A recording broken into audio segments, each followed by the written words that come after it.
बरसों से बंद चर्च के बाहर एक कुत्ता तेजी से भौंक रहा था। तभी अचानक उसके सामने एक साया लहराकर बाहर आया। उस साये को देखकर कुत्ते की आवाज उसके गले में ही बंद होकर रह गई। वो साया उसके आसपास लहरा रहा था। अचानक हवा में उस साये के साथ उड़ता हुआ वो कुत्ता उस चर्च के भीतर दाखिल हो गया। उसके भौंकने की आवाज अभी भी आ रही थी। कुछ देर के बाद हवा में उड़ता हुआ उसका शरीर वापस बाहर आया। इस बार उसके शरीर में प्राण नहीं थे। उसका पूरा शरीर सफेद था। मनाली शहर के बाहर एक पुराना चर्च बरसों से बंद था। उसके आसपास कोई भी नहीं जाता। कुछ दिनों के बाद कॉलेज के बच्चों की एक ट्रिप मनाली घूमने आई थी। रात के वक्त कॉलेज के कुछ बच्चे अपने टीचर को बिना बताए होटल से बाहर निकल गए। अरे यार, ये लोग तो हमें नर्सरी के बच्चों की तरह ट्रीट कर रहे हैं। ऐसे घूमने में क्या मजा आएगा। और नहीं तो क्या, यहाँ जाना है वहाँ नहीं जाना है, ऐसे करो वैसे करो, खाने का टाइम हो गया, सोने का टाइम हो गया। सोचा था लड़कियों के साथ मौज मस्ती करेंगे, मगर लड़कियों को तो दूसरे होटल में ठहरा दिया। यहाँ अकेले दीवारों के साथ सर फोड़ो। अब होटल से निकलने के बाद क्या करना है बताओ। करना क्या है, चलो ऐसे ही रोड पर घूमेंगे। तीनों दोस्त बातें करते हुए सुनसान सड़क पर चले जा रहे थे। कुछ दूर चलने के बाद वे लोग उस चर्च के बाहर पहुंच गए। देख, ये चर्च कितना सुंदर लग रहा है। हाँ, सुंदर तो है, मगर ऐसा लग रहा है कोई यहाँ आता जाता नहीं है। शायद कोई पुराना चर्च है। अंदर चलकर देखते हैं। अंदर जाकर? अरे नहीं, अभी रहने देते हैं, कल सुबह आएंगे। अरे कल सुबह? कल तो हमारे साथ प्रोफेसर वगैरह सब रहेंगे। वे लोग हमें खुद से दूर नहीं जाने देंगे। अभी चलते हैं ना, रात या दिन क्या फर्क पड़ता है। हाँ, वैसे भी हम लोगों के पास मोबाइल में टॉर्च तो है। बोरिंग सी ट्रिप में थोड़ा सा एडवेंचर हो जाएगा। मनदीप का मन नहीं था, मगर रोशन और जतिन के कहने पर वो उन लोगों के साथ उस चर्च के भीतर दाखिल हो गया। चर्च के अंदर जगह जगह जाले लगे हुए थे।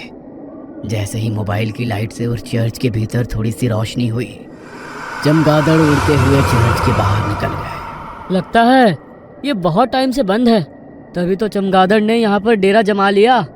यार, मुझे यहाँ की वाइब्स कुछ ठीक नहीं लग रही है, हम लोग चलते हैं।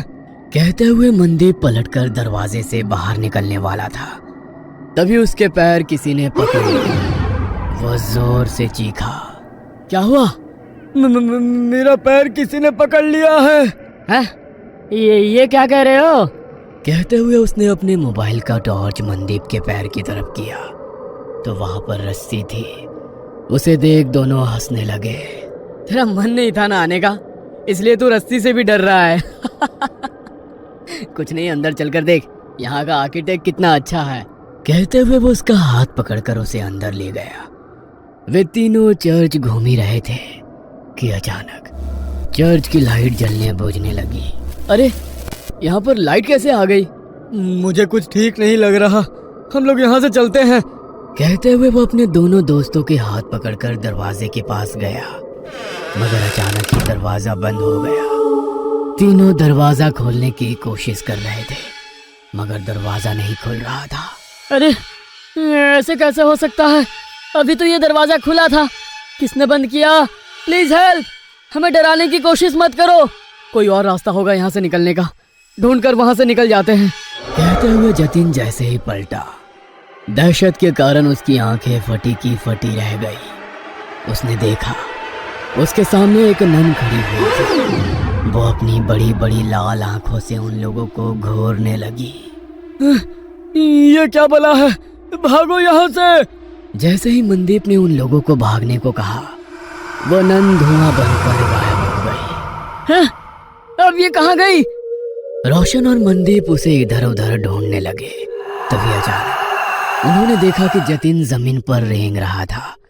उसकी आंखें नन की तरह ही लाल थी, चेहरा पूरा सफेद और हाथ पैरों की चमड़ी जली हुई। उसे देखकर वे दोनों डर गए और चीखते हुए वहां से बाहर निकलने की कोशिश कर रहे थे, मगर उन्हें चर्च से बाहर निकलने का कोई रास्ता नजर नहीं आ रहा था। दोनों डर कर एक कोने में खड़े थे। जतिन तेजी से छिपकली की तरह रेंगता हुआ उनकी तरफ बढ़ा और उन लोगों को देख अपनी जीभ लपलपाता रहा। कभी जतिन का चेहरा नजर आता तो कभी उस नन का। हमने तुम्हारा क्या बिगाड़ा है? छोड़ दो हमारे दोस्त को, हमें यहाँ से जाने दो प्लीज, हमें यहाँ से जाने दो, हम कभी यहाँ नहीं आएंगे। कहते हुए मनदीप ने उस नन के आगे हाथ जोड़ लिए। नन उसे देख मुस्कुराने लगी।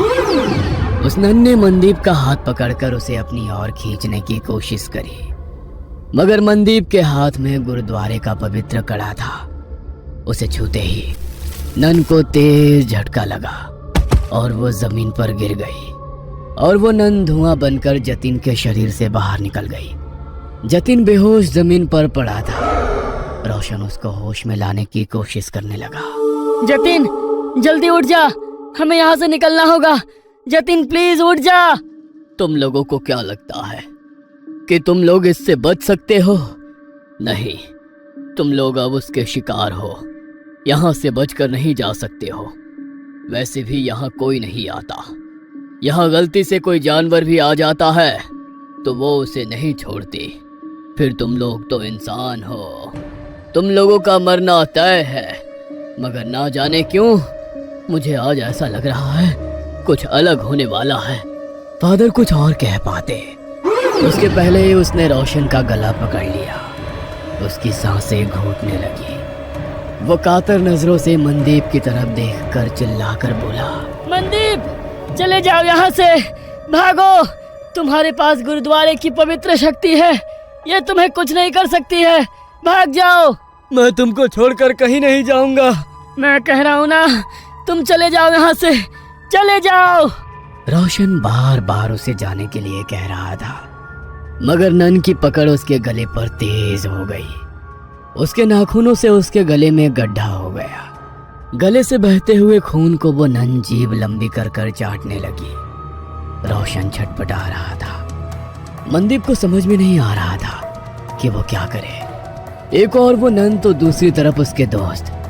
तभी उसके दिमाग में एक विचार आया। उसने अपने हाथ का कड़ा निकाला और एक हाथ में कड़ा और दूसरे हाथ में कृपाण ले वो जोर से बोला, वाहेगुरु जी का खालसा, वाहेगुरु जी की फतेह।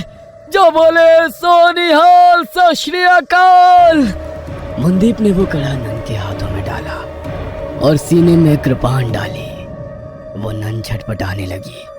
उसने रोशन की गर्दन छोड़ दी। हवा में लहरा रहा रोशन जमीन पर गिर गया।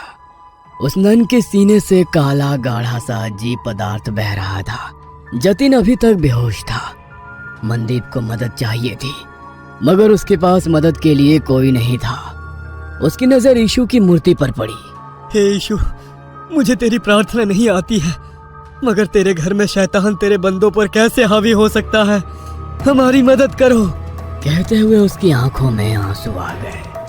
तभी एक चमत्कार हुआ और बरसों से बंद वो चर्च अचानक से रोशन हो गया। फादर ने दो नन को बुलाया। नन ने घायल रोशन और जतिन का इलाज शुरू किया। फिर फादर ने जैसे ही उस घायल नन की ओर देखा, होली वाटर डाल उसकी मुक्ति की प्रेयर करने लगे। देखते ही देखते वो नन की आत्मा यीशु की मूर्ति में समाहित हो गई। आज तुम्हारे साहस और सूझबूझ से बरसों से भटकती उस नन की आत्मा को मुक्ति मिल गई। God bless you my child. तुम्हारे दोस्त अब ठीक हैं। कल सुबह तक उन लोगों को कुछ भी याद नहीं रहेगा। अब तुम लोग यहाँ से चले जाओ और आज की घटना का जिक्र किसी से भी मत करना। फादर के कहने पर मनदीप अपने दोस्तों के साथ होटल वापस आ गया।